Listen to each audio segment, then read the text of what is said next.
Hello, and welcome to today's talk. My name is Silas Day, and in this short Dharma talk, we will be looking into suffering and letting go. This talk has been inspired by my recent deeper dive into the world of Buddhist psychology. I think that anyone in their right mind looking around the world would see that there is plenty of suffering going on. But this suffering doesn't have to be blatant. Much of the suffering of the world is quiet. Much of it is felt alone. So many people feel like they are adrift, traveling in an unsteady boat from the shore of the alone to the alone, suffering the whole way without a light to guide them or a map to shore. When we first begin to know Buddhism and Buddhist teachings, we are introduced to it. We are introduced to its starting point, which to some can seem rather nihilistic, but when properly understood, can help us. That is, the inescapable truth that existence entails suffering. The inescapable fact that no matter what, we will face dissatisfaction. The unavoidable and fundamental experience that in this incarnation we will be fraught with unhappiness, sadness, and its whole myriad of similar things. This does not mean we won't experience happiness, of course. This doesn't mean we won't know joy, just that we are burdened with the fact that we will experience their negatives. This is called the first noble truth, the truth of suffering. Yet how difficult it can be to swallow that pill, and how much harder it might be to teach it if it did not come from a place of compassion. No matter how difficult, the first step to understanding our suffering and dissatisfaction is embracing it, and not seeing it as an enemy, but as an aspect of our existence which must eat at the table of our life, just as our happiness and love do. In the Buddhist teachings on compassion and maps of human psychology, understanding suffering and its ends are the key to unlocking our innate freedom from it. In fact, one could say the whole history of Buddhism is one built on discovering the swiftest and most effective way to do this. In many ways, the whole purpose of the Buddhist teaching through awakening, through its ethics, through its philosophy, its teaching, practice, and myriad lessons, is to allow you to discover that freedom and joy are freely given and are directly at your feet at all times and at all places. That it is possible, even in the face of suffering, to touch the heart essence of joy, of freedom, forgiveness, and limitless compassion. One of my favorite phrases from Buddhism is that as the compassion of the bodhisattvas are infinite, so is the suffering of the world. What is quite interesting about the Four Noble Truths is that, in a way, the Buddha was playing the position of a doctor. He was pointing out the symptoms of a sickness, the cause of it, the chance that we might be healed, and his advice and treatment of it. Each step of the diagnosis being one of the Four Noble Truths. Now, our part to play in this healing process is varied moment by moment. Sometimes we play the part of a friend. Sometimes we must play the part of a healer to ourselves or to others, if given the opportunity. Sometimes we are trying our best to figure out a solution to a terrible ailment that troubles someone. We are the first to feel our own suffering, and sometimes we are the first to witness the suffering of another. Sometimes we are given the gift of being there for someone when a fire of pain begins. It is a gift because we are given a chance to lessen its blaze in the best way we can, even if we find ourselves to be the one who caused it. Whatever form our own or others' suffering comes in, whether it be from conflict with another, fear of what is to come, depression from what has come to pass, stress from a life too full, illness, divorces, unfulfilled existence, or lost love, we must be able to step back and willingly take upon its truth of suffering, and not make it out to be a mild nuisance, but encompass it with the whole heart of our compassion and wisdom. This isn't always easy to do. Sometimes it's the hardest thing to do in the moment it arises. It can be even more difficult if we are the ones that are suffering dissatisfaction or pain. We are our greatest critic, but also can be our greatest friend and ally. Buddhist psychology marks a real difference between pain and suffering.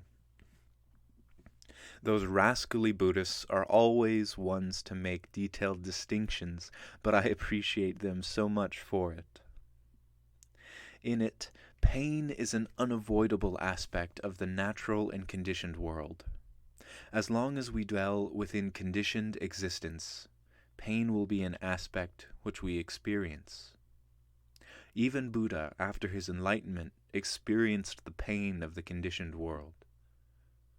Pain is physical, it's biological, it is social and woven into the fabric of conditioned existence, just as waking and sleeping are. It is as natural as hot and cold. It is as natural as happiness and sadness. It is as inevitable as hardness and softness. In this human incarnation we are a part of, interact with, and experience the ever-persistent ebb and flow of the human condition. We experience the doldrums of boredom, the whole spectrum of pain, the material joy of gain, and the ever-present experience of loss, whether it be a loss felt immensely or the loss of one moment to the next.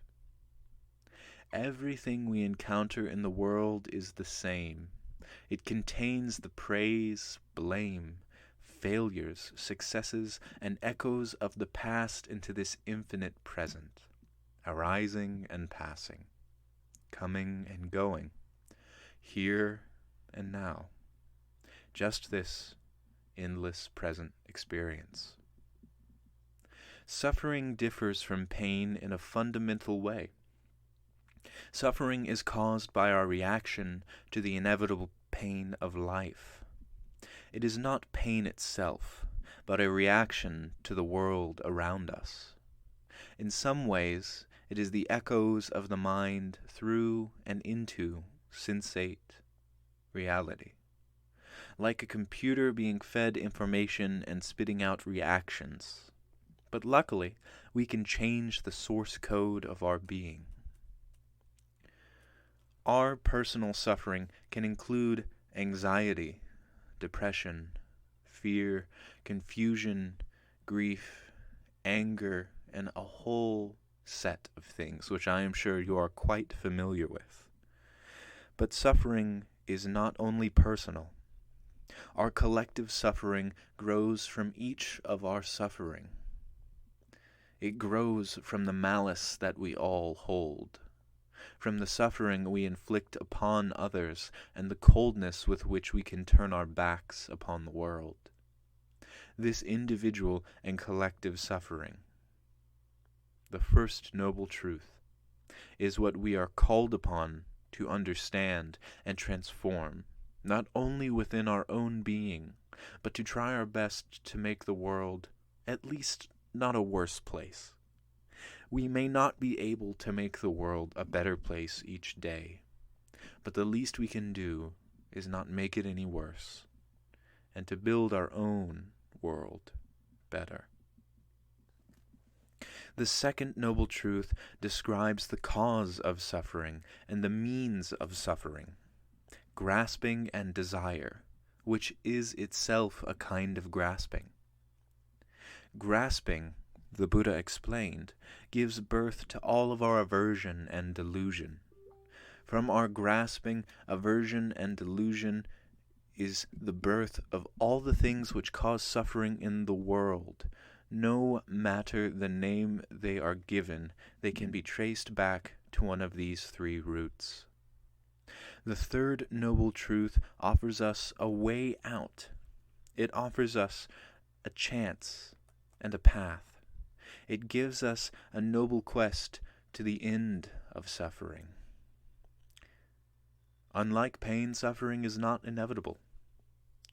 Freedom from suffering is possible when we let go of our reactions, our fear and grasping, and react to them with wisdom, compassion, understanding, and concentration. Reacting not against them, but with them, in this very moment of awareness. This freedom called nirvana. Breathing out. This is the third noble truth. The fourth noble truth is the path to the end of suffering. The path is called the middle way. It invites us to find peace wherever we are, here and now. By neither grasping nor resisting life, we can find wakefulness and freedom in the midst of our joys and sorrows. Following the middle path, we establish integrity. We learn to quiet the mind. We learn to see with wisdom. The Four Noble Truths insist that we face our pain, the pain in our body, the pain in our mind, and the pain which the world presents and feels. They teach us to stop running away, to stop turning an eye from it, to stop suppressing it and bottling it up. Only by courageously opening to the sorrow of this human incarnation as it is can we find our freedom. This is the demand placed on all of those who wish to find awakening. This is the demand and the burden of those who walk the path to nirvana. The Four Noble Truths are a complete and systematic set of psychological principles and teachings that we can use to end the causes of suffering. Through their understanding, we can realize that freedom. We can realize that lightness. We can realize that life doesn't have to be lived in suffering and dissatisfaction, and that we can work every day to discover the wisdom, insight, compassion, and joy found in each and every moment, and within the eyes of each and every person.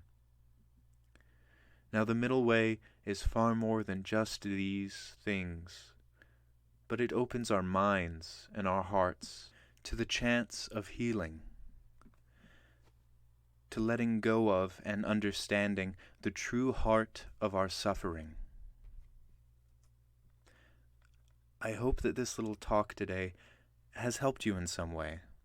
I know it's a bit of a rant, and I know that it may not be what you expected, but I thought it might help you, whoever you are, in some small way. I am Silas Day, and thank you for listening today, wherever you are, wherever you find yourself in your practice, and whatever you are going through. I wish you the best of luck.